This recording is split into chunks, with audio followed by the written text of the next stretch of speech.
So just quickly, I'm just going to be talking about some general principles about pastures and recovering after flooding, tolerance of grasses to flooding, and then we'll go through some management options. Like I said, these aren't rocket science. These are all pretty straightforward, fairly simple sort of things, and hopefully it's just going to be reinforcing what you're already doing anyway. So generally, pastures are quite resilient. They definitely will recover over time, but what you do in the short term and medium term will definitely dictate how long, or the actual speed of recovery, I suppose, over the next few months and years. So basically, obviously, the speed of recovery will depend on how much water was over the actual pastures and so forth, and what sort of damage was caused from that, and therefore that subsequent recovery of those plants, but also the actual speed of regrowth after the actual waters have moved off, and also in particular how fast those little seedlings will come through the pastures too. So the speed of recovery will depend on a few of those things there, but also will depend on how the pasture is managed, particularly from here on in. Obviously, pastures will recover much more quickly when it's hot and warm and so forth, and wet, so particularly in summer.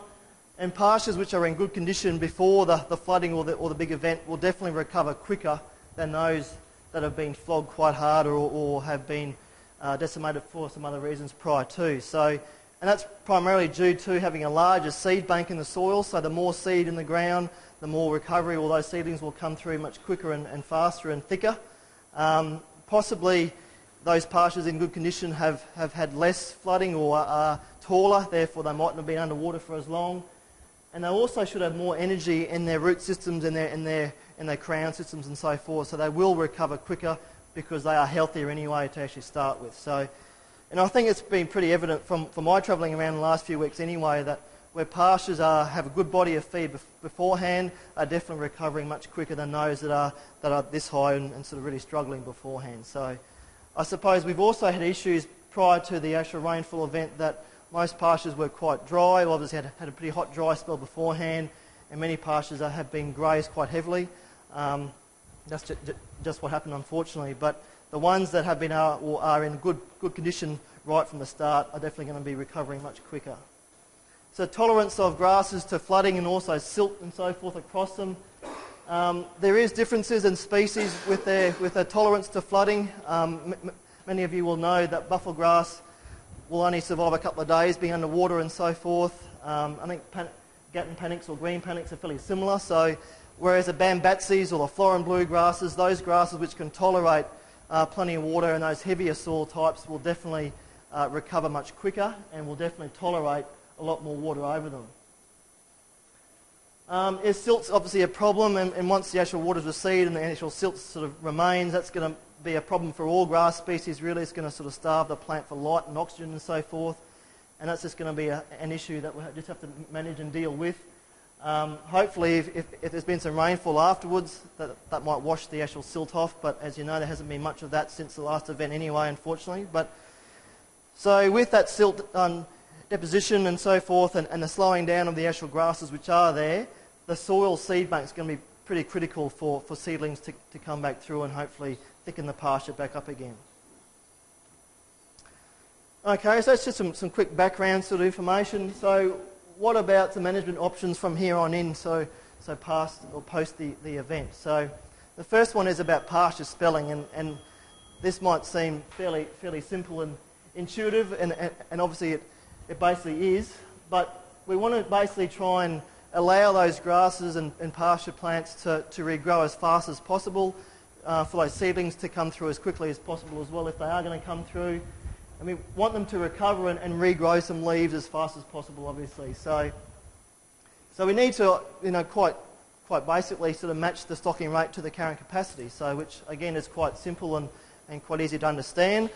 But it's fairly important, particularly if you're going to have a good healthy grass pasture going forward. We need to basically look at stocking rates, we need to look at how the actual grazing management is occurring, whether it's a continuously grazed situation or going to be rotationally grazed and so forth.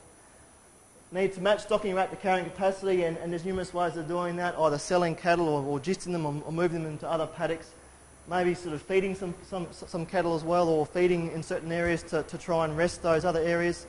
But in many cases, if the fences have been washed away anyway, you're going to have to sort of do some spelling because you can't have cattle there in the first place. So those sorts of things have to be thought about, and obviously it's pretty straightforward too. If done quickly and correctly, we can basically have a minimal impact on the stock remaining, and they will hopefully move forward with their performance, and also the pastures will definitely recover quicker if we can try and match the stocking rate or spell some country and so forth and get those cattle off.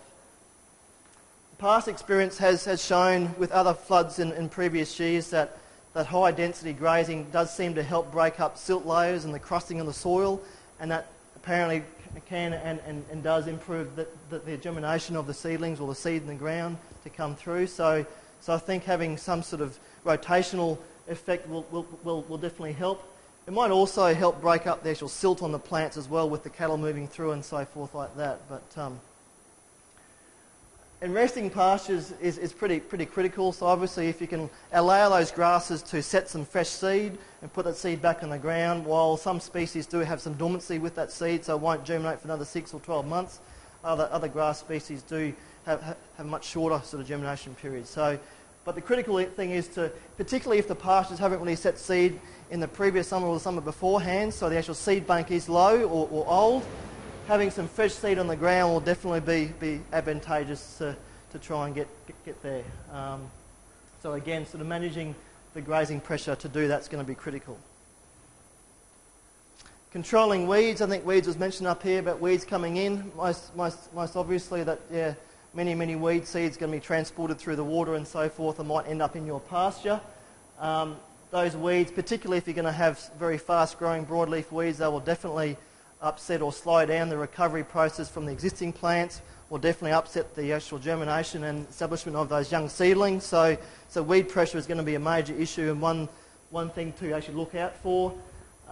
Selective herbicides, particularly for broadleaf weeds, is going to be a good option to actually think about as to what species obviously or what weeds are going to be there and so forth, and therefore what herbicides are going to be the main ones to use or the options to use, but definitely sort of go through your pastures, look for any sort of weeds, and particularly think about controlling if there are many there. So in some cases we have noticed in the past where producers have actually put a broadacre spray of whatever across the pasture to remove, say for instance, Parthenium and further west sort of type country.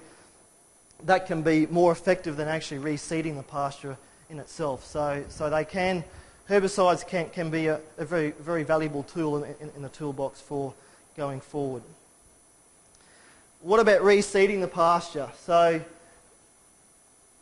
many people have in the past raced out there and flown on some seed and so forth onto some wet soil or receding sort of floodwaters, and the results have been extremely mixed, and invariably they've been complete failures or very close to failures. And many producers have said, I wouldn't do that again because it's cost me so much money and I've had no real response or no germination from those seeds applied. So I suppose the actual key message here is don't race out and apply more seed, particularly go and look through your pasture and see what's happening, see what survival has occurred, what seedlings are coming through, and that might take 2 or 3 weeks to actually sort of look through and see what actually is happening first up.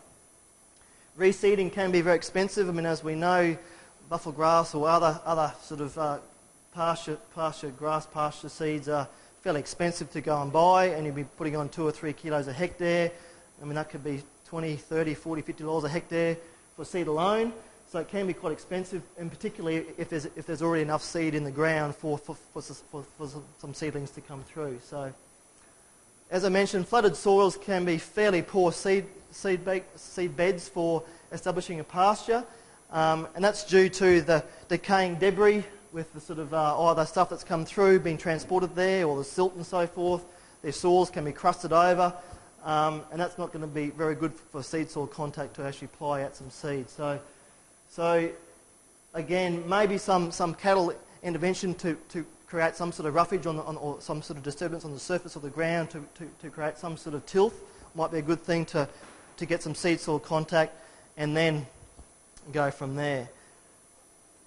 Again, actually, before I go any further, in the actual handouts, basically, there's 4 or 5 pages of this information. So I'm just basically sort of summarising what's in your handouts, pretty much.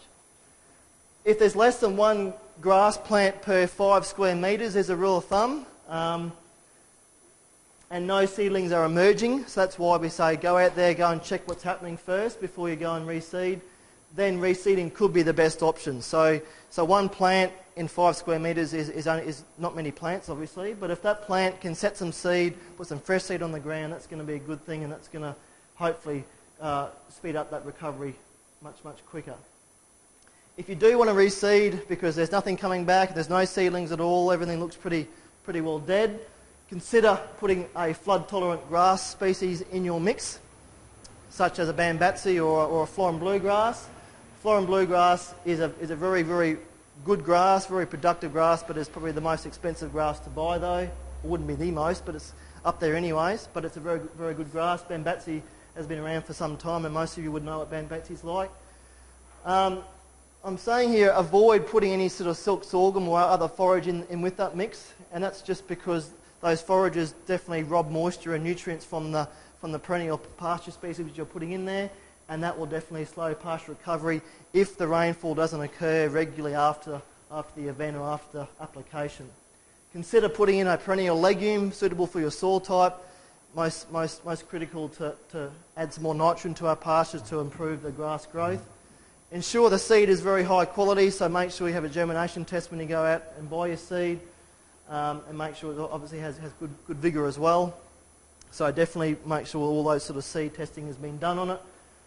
And sowing options, there are numerous different options. Obviously you can broadcast the seed out onto the pasture as such. You can either direct drill it into it as well, or do some sort of cultivation to create some sort of tilth with your soil there. So numerous options, and it might depend on what sort of gear you have available to you on your own place or can have access to. So I think ideally if you're going to broadcast more seed or legumes onto an existing pasture, if the pasture is pretty thick and growing quite well anyway, that's going to compete very heavily with your little seedlings coming through. So think about how that might affect the recovery process or the establishment process. So maybe in that case, if you do want to put some legumes in particular to actually maybe spray out what's there, which might sound a bit sort of silly, but to actually control the grass, what's there now, to provide the opportunity for those little legumes to come through later on. If there's no grass there at all, obviously putting some grass out there is going to be the best option. So that's about reseeding the pasture. This is the fourth slide here about management options. So what about putting in a forage crop as such? So what about having a dedicated area, either part of a paddock which is under existing pasture anyway, or a dedicated pasture or a forage paddock, and using that as some reliable feed. So, and I think a forage crop of some sort is a very, very good tool, particularly if there's going to be, there should be plenty of moisture in the ground to actually sow a forage crop. So, and that will basically allow the spelling of your existing pastures quite happily, which will therefore definitely speed up the recovery process of those perennial existing pastures, provide some good short-term feed as well. So, and that can be done either, again, as I mentioned, in a dedicated forage paddock somewhere or other, or you could basically plant part of your existing pasture which hasn't recovered too well, or isn't recovering too well, to a forage. Just that I don't recommend or don't suggest to put a forage across the whole paddock, particularly if it's coming away quite happily, such as with silk sorghum and so forth. So summer options include a forage sorghum, obviously, and forage, as you will know, produces plenty of bulk feed. Lab cowpea and so forth are very high quality feeds, provide good sort of protein to your cattle. Millets are obviously an option as well. But looking forward, coming into the winter, you might think, well, it's a bit late now for those summer options, which I think in many cases it might be, although there are many producers out there currently who are putting in forage sorghum and lab as we speak. But this part of the world where it's probably a bit cooler, winters might come a bit earlier than further north and west, maybe thinking about a winter crop option like an oats maybe, sort of direct drilling some oats into some pasture could work, or some forage wheat and barley might work quite happily as well. And I have a question mark on medics. Medics are quite useful for a winter forage, obviously high quality forage, but they need follow-up rainfall or good winter rainfall to maximise their potential and their growth, and to set seed for previous or next years. So they could be an option too. Again, direct drilling into your pasture or sowing into your dedicated forage paddock, or sowing after some cultivation or cultivations as required. So this is my last slide about the key messages. So basically, pastures in good condition will obviously recover much quicker than those in poor condition before the event.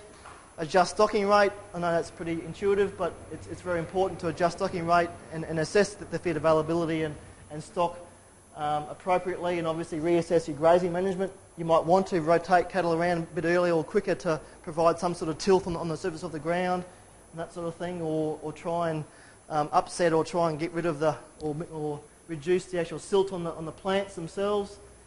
Control the weeds if they are in high numbers. Wait 2 or 3 weeks to determine if reseeding is needed.